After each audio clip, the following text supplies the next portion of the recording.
What's up, guys? How you guys doing today? I hope everyone is doing fantastic. As you can see, I'm doing wonderful today. Yes, baby, the quarterfinals are here. We have our first semi-finalists and the first nation to be kicked out. Wow, the host nation are out. But what a game! What a game! Anyway, guys, welcome back to another video. Welcome to the world of soccer.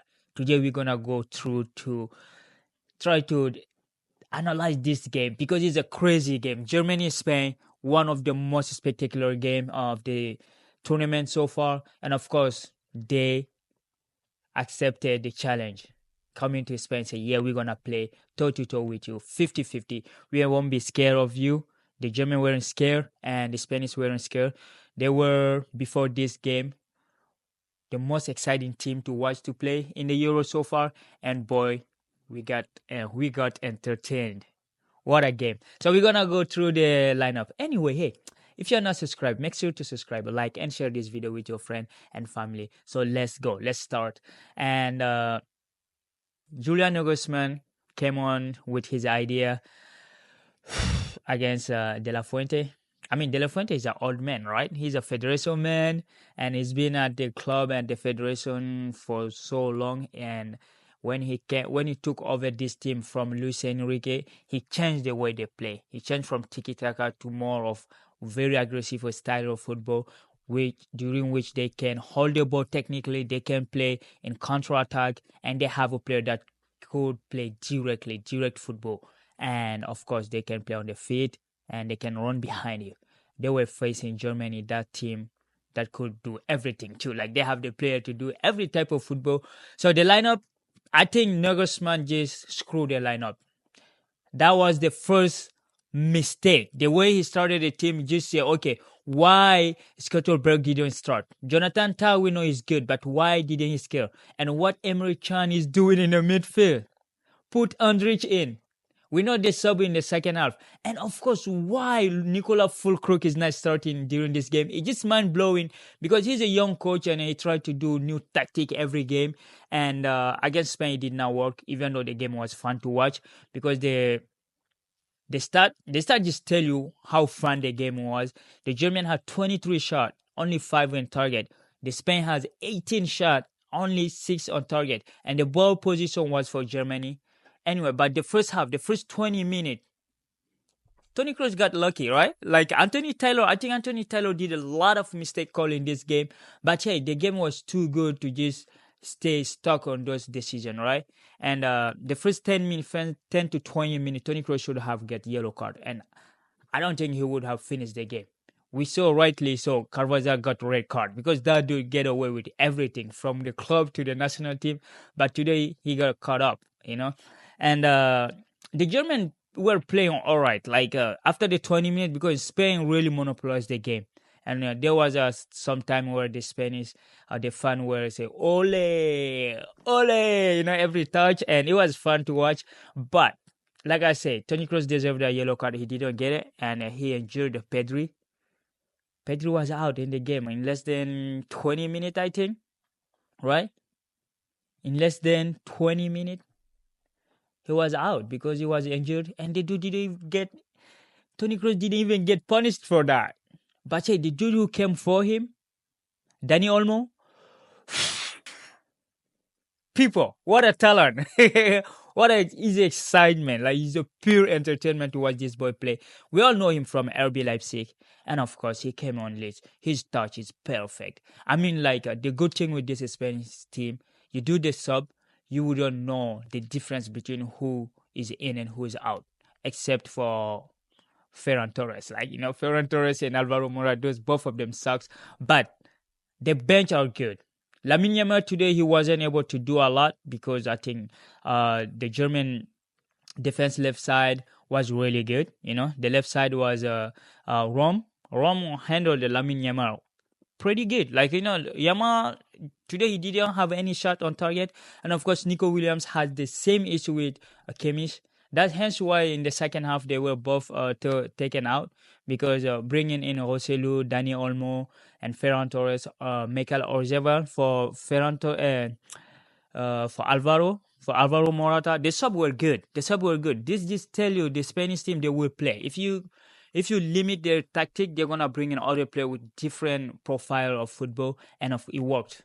Daniel Orzabal was good. He was good. That dude, we know him from Real Sociedad, really technical, with fast paced, and of course we know Nacho. Nacho had a alright game. Even at the end, he was looking like he was injured, and we know because Lenormand got yellow card and he's suspended for the next game. And of course, Dani Carvajal got the red card. He's suspended. Alvaro Morata managed to get a yellow card on the bench. So he's going to be absent for the next game. So anyway, the first half was kind of pretty much back and forth. Musiala, because the German midfield wasn't good. In the first half, they got dominated. Ilkay Gundogan were nowhere to be found. Toni Kroos, horrible first half. I think Toni Kroos really struggled this game. I mean, when Roselu said we're going to send him to retirement, just like Raul and Puyol said in 2006, this guy actually, they did deliver on their promise. They sent Toni Kroos to retirement. And Toni Kroos had a really bad game today, really bad game, because his midfield, Emre Can, was no near the level of Endrich was bringing in the previous game. So it was surprising to see that lineup. And of course, Leroy Sané.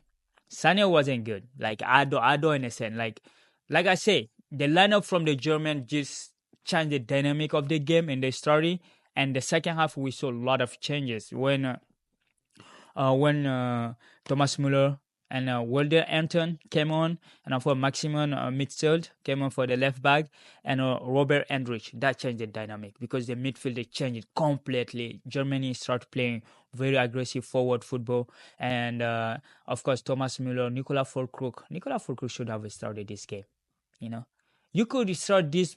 Him and Kai Havertz can play together. It doesn't have to be one or another. But hey, Nikola Füllkrug, he brought his physical presence in the game. But anyway, the second half we started in the 50 minute. Dani Olmo with Lamine Yamal pass. He did an assist. Yeah, I mean, he didn't do a lot of impact, but he did assist today. The assist was beautiful. And Dani Olmo placed the ball left corner, and Emmanuel Neuer couldn't catch it. Like, he didn't see it coming. He said, no, you don't touch. You're not touching that one. And of course, it was a really good goal. Good goal, like in the Spanish way, a la España, tiki-taka, ping, ping, ping, ping, like, the triangle football. And of course, Dani Olmo opened the score. From that, the Spanish were controlling the game. They're controlling the space. And after the Germany sub, a lot of things changed because he brought in a lot of attacking midfielder, a lot of forward-thinking player, and the game completely changed because Germany were pushing. They were down 1-0 home in their own tournament, in which Spain didn't beat Germany since 1936. Since 1936, Spain did not beat Germany, and this is their first win ever in Germany. Spain never won in Germany before, but they had it today, and it had to happen in a quarter-final, one of the most important games. Before the game, we were saying this is a final before the final, and of course, the entertainment was there. The player gave everything for the fan. The Spanish fan were complaining because they didn't get a lot of ticket because the stadium was white. I mean, you play in Germany, it's white against red, and the stadium was dominated. But because of the Spanish football, the superiority they have, they were able to shut down that stadium to make it like ice. Make it like a winter. It's just silent. Nobody was saying anything because they were dominated. But hey, when you have a talent in your team, there is always a moment where there is a player that will step up. And that's what happened in the 89th minute. Florian Wirtz scored like a remise from Joshua Kimmich, because the cross from the left back is not wrong. Is the other dude. What's his name again? Mitzlad. I don't know how to pronounce his name, but this cross was beautiful. He just crossed it, and then the pass came back, like he just dropped down. Joshua Kimmich passed the ball back, and of course, he take a one-way. Boom! Like, it was a beautiful goal. Equalizer, 89 minutes. The German fan were started chanting, Deutschland, Deutschland, Deutschland. It was fun. And of course, they took the game to the extra time. And man, I mean, the sub had impact today. When I say Dani Olmo had impact, because he scored one, he did assist. And of course, the guy who scored the second goal for Spain is a Merino. He came on too. I think he's the one who came on for Lenormand, or like for the other player. Who came up for him? I think he's Ruiz. But what a, like that is just the header. Like he jumped, suspended in the air, like flattened his leg, taking it like Noah couldn't see it. Like he couldn't catch that. No way he could see that. The cross was wonderful from Dani Elmo, and of course the reprise was fantastic. Top corner, like Noah couldn't do anything. 2-1. We are in the 119 minute. I mean, when I say Anthony Taylor had a lot of bad call, because there was a penalty before this goal. Jamil Musiala struck the ball in the Cucurella arm. That was a penalty. We remember AS Roma had the similar penalty in the Europa League final against Sevilla. They didn't give it. But after like 3 or 4 minutes later, they saw some replay, and they were saying there was offside in the beginning of the action. So I don't know if it's the offside, we would take it. But if they saw that stroke, they said that wasn't penalty, they need to tell us more about the penalty rule.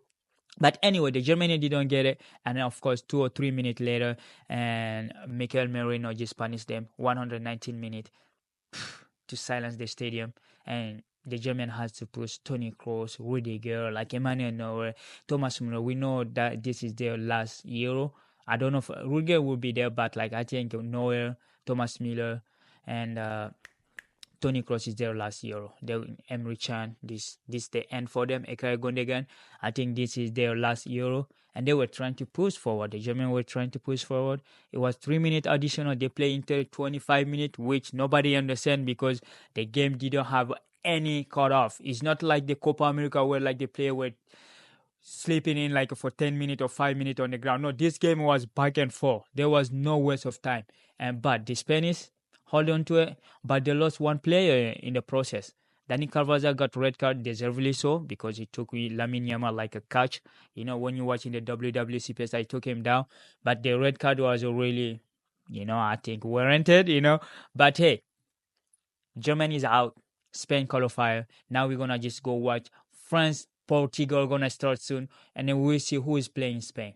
Because I know this Euro is for France. I love Ronaldo, but Ronaldo, we're going to send you to retirement, just like the Spanish send Kroos to retirement. We're going to send you to, and you need to be there. You need to be there to watch that game.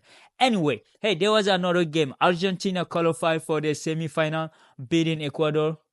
Yeah, like that team, I mean, you can hate them or not hate them, or you can see they are lucky, but I think they're good. Emiliano Martinez, everyone hate him, like especially French fan. We don't like that dude. But that is a good goalkeeper, bro. He stopped 3 penalty in the penalty shootout.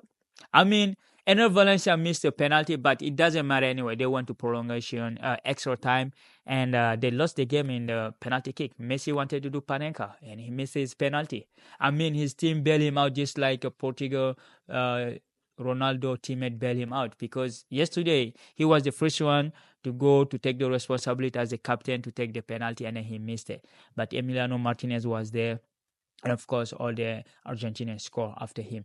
And so Argentina are going to play the semi-final, either Canada or Venezuela. We'll see. The game was boring as hell because the Copa America is just like, it's bing, bing, bing, bing, bing. The ball is not down, You cannot put the ball down. You cannot plays like 5 passes between the player.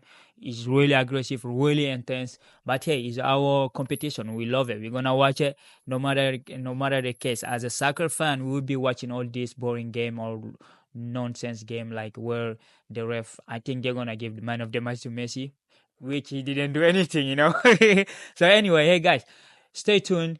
France Portugal is coming in, and of course we're gonna give you the data of that. So anyway, Spain, the first semi-finalist, Germany is out. So let's see what France Portugal gonna do. Take care and peace.